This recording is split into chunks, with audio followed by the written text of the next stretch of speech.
You can know a country by its music. This is the story of American music and the people who created it. Blues people. Black music in America.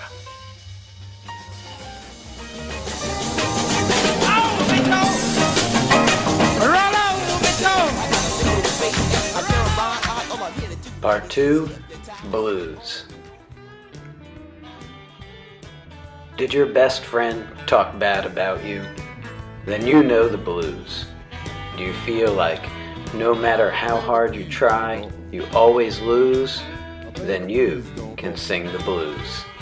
From its birth in work songs and field hollers, the blues has been a music tinged with a bit of sadness. The sadness of a sharecropper toiling in the fields all day, only to see locusts devour his crops. The sorrow of a railroad laborer who works himself almost to death. The blues is an original Black American music, its lyrical form and chord progressions coming from the call and response structure of African music. But however you define the blues, whether as a 12-bar progression in 4/4 time or music featuring flattened, blued notes, the blues began quite simply as the music played by Black Americans in the Mississippi River Delta and throughout the rural South.